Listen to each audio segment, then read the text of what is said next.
प्रिय विद्यार्थियों, मैं यशवंत सर आप सभी प्यारे बच्चों का, सभी विद्यार्थियों का मैं आपके इस online YouTube channel target with Shivnath में मैं सबका स्वागत करता हूं। प्रिय विद्यार्थियों, आज मैं आप लोगों के सामने भ्रमर गीत का जो चैप्टर चल रहा है, इसमें मैं आपके यहाँ 5वां पद लेकर के बेटा उपस्थित हुआ हूँ।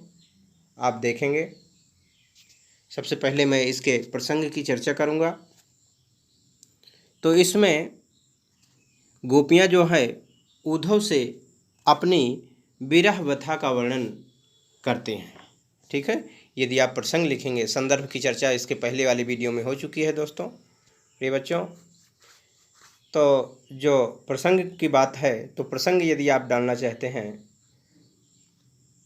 तो इसमें केवल एक लाइन में लिखेंगे कि गोपियाँ उद्धव जी से प्रस्तुत पद में अपनी विरह व्यथा का वर्णन करती हैं। ठीक है, आइए चलिए एक एक लाइन को हमारे साथ वाचन भी करेंगे आप लोग।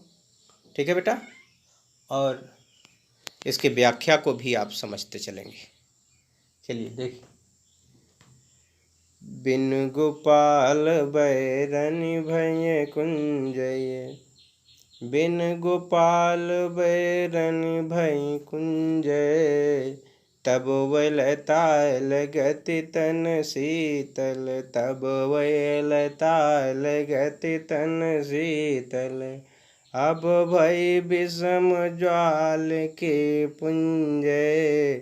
चलिए बेटा, लाइन एक एक लाइन के साथ इसकी व्याख्या भी देखते हैं हम चलेंगे। कि बिन गोपाल, बिन मीन्स होता है बेटा बिना, गोपाल मीन्स भगवान कन्हैया, भगवान श्री कृष्ण।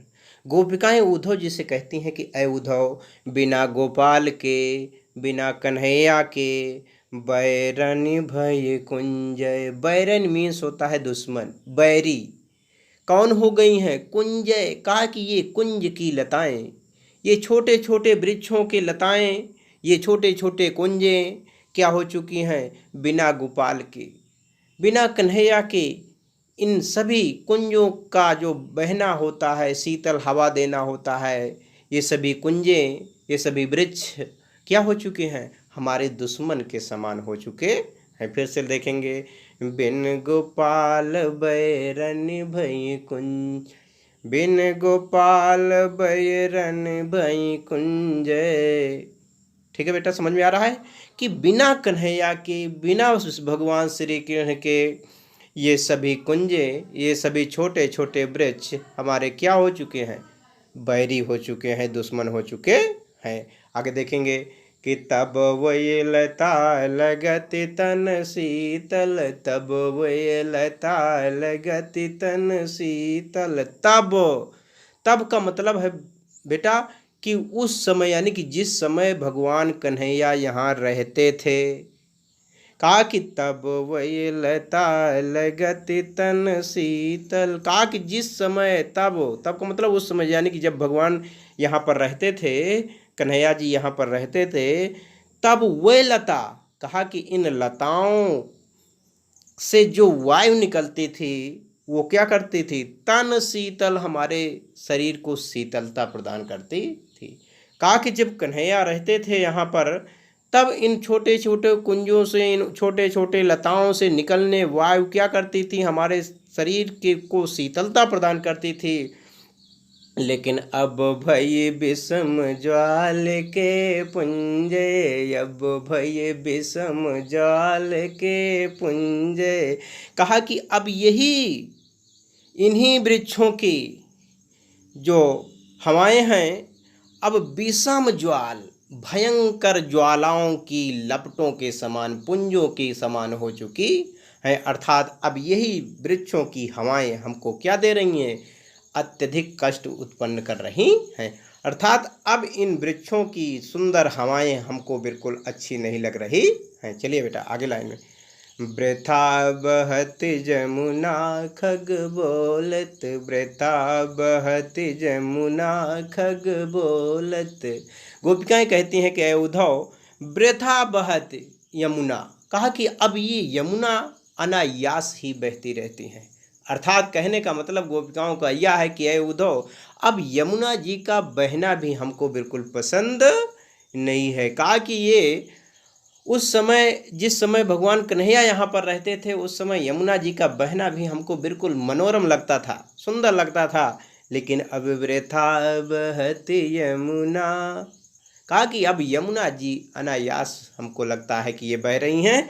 और खग बोलत, का ये पक्षियों का जो कलरव है ये भी हमको बिल्कुल अब शोभायमान लगती नहीं है, अनायास ही ये भी बोलती रहती हैं। और कहा कि वृथा बहत, वृथा कमल फूलन यलि गुंजे, वृथा मीन्स अनायास, बेकार के। कहा कि अब इन कमलों का खिलना भी अनायास ही हमको साबित होता है, अनायास ही हमको दिखाई देता, अर्थात कमलों का खिलना। और अली गुंजे, अली मीन्स भंवरा, कहा कि उन कमलों पर भंवरों का गुंजार भी हमको बिल्कुल क्या दे रहा है, अब शोभायमान नहीं लग रहा है, अर्थात कष्ट देने वाला है। ठीक है बेटा, चलिए अगली लाइन में। पवन पान घन सार सजीवन, पवन पान घन सार सजीवन, दधि सुत किरण भानु भय भुंजय।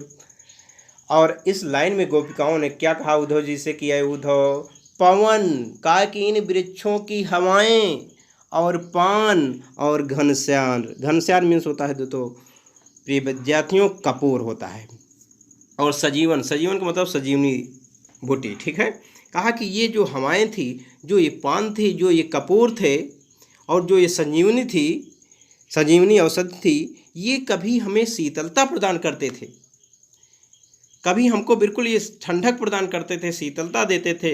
लेकिन और क्या कहा, दधिसुत, और दधिसुत किसकी पर्यायवाची है, चंद्रमा की।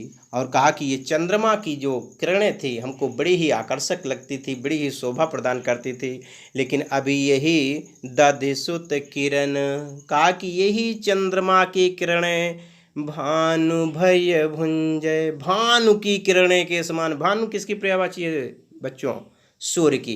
कहा कि यही जो चंद्रमा की किरणें पहले हमको शीतलता प्रदान करती थी, वही चंद्रमा की किरणें आज किसके समान लग रही हैं, भानु भय, भानु मीन्स सूर्य, सूर्य की किरणों के समान क्या कर रही हैं, हमको तपा दे रही हैं।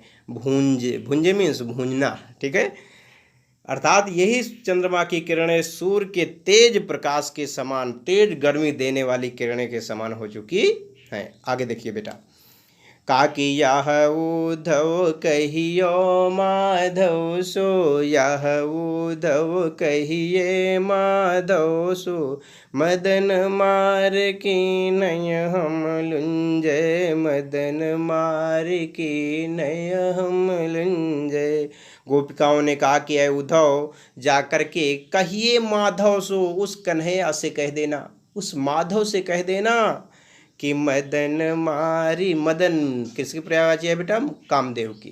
कहा कि जा करके उस कन्हैया से कह देना कि मदन मारी की नय हम लुंजय। कहा कि हम समस्त गोपिकाओं को कामदेव ने अपने पुष्प बाण से क्या कर दिया है, मार मार करके हम सबको और छीण कर दिया है, और कमजोर कर दिया है। लास्ट की लाइन में देखेंगे बेटा, किशोर दास प्रभु तुम्हारे दरस को, शोर दास प्रभु तुम्हारे दरस को, मग जोवत अखिया भई सुंजे, मग जोवत अखिया भई सुंजे। लास्ट लाइन में गोपिकाओं ने क्या कहा है, कहा है कि जाकर के अय उद्धव उस कन्हैया से कह देना, उस प्रभु से कह देना कि तुम्हारे दरस को, कि गोपिकाएं तुम्हारे दर्शन के लिए, दर्श में दर्शन के लिए, मगजोवत रास्ते को निहारते निहारते, जोवत मीन्स निहारना। कहा कि जा करके उस हमारे प्रीतम कन्हैया से कह देना कि समस्त गोपिकाएं आपके मार्ग को निहारते निहारते क्या हो चुकी हैं, आँखियाँ भय सुंजय, सभी की आंखें सूज आई हैं, अर्थात छीण हो चुकी हैं, कमज़ोर हो चुकी हैं। ठीक है बेटा, मैं आशा करता हूँ बेटा आपको व्याख्या समझ में आई होगी। तो अगर यदि इसमें बेटा काव्य सौंदर्य लिखना चाहते हैं तो अगर इसमें रस देखा जाए तो वियोग श्रृंगार रस है, ठीक है। और अलंकार की तो इसमें अतिशयोक्ति अलंकार, अनुप्रास अलंकार, उपमा अलंकार भी डाल सकते हैं आप। और छंद में गेय पद डालेंगे बेटा। भाषा बिल्कुल ब्रज भाषा का प्रयोग किया गया है, सूरदास की भाषा ब्रज भाषा ही है, इसको हमेशा आप नोट किए रहना। और अगर गुण की बात किया जाए प्रिय बच्चों तो इसमें माधुर्य गुण है, ठीक है। और शब्द की शक्तियाँ की बात किया जाए तो अभिधा एवं व्यंजना शक्ति का प्रयोग किया गया है। तो इस प्रकार से आप काव्य सौंदर्य भी लिख सकते हैं। तो बेटा अगर यदि वीडियो आपको अच्छा लग रहा है तो अपने दोस्तों तक ज़रूर शेयर कीजिए, ज़रूर पहुंचाइए, क्योंकि आपकी व्यू को देख करके ही हम लोगों को ये हौसला बनता है कि और कितना बढ़िया आप लोगों को कितने अच्छे से अच्छे तरीके से हम आपको व्याख्या दे सकें। मैं बहुत बहुत सभी बच्चों को स्वागत करता हूँ। इसी के साथ बहुत बहुत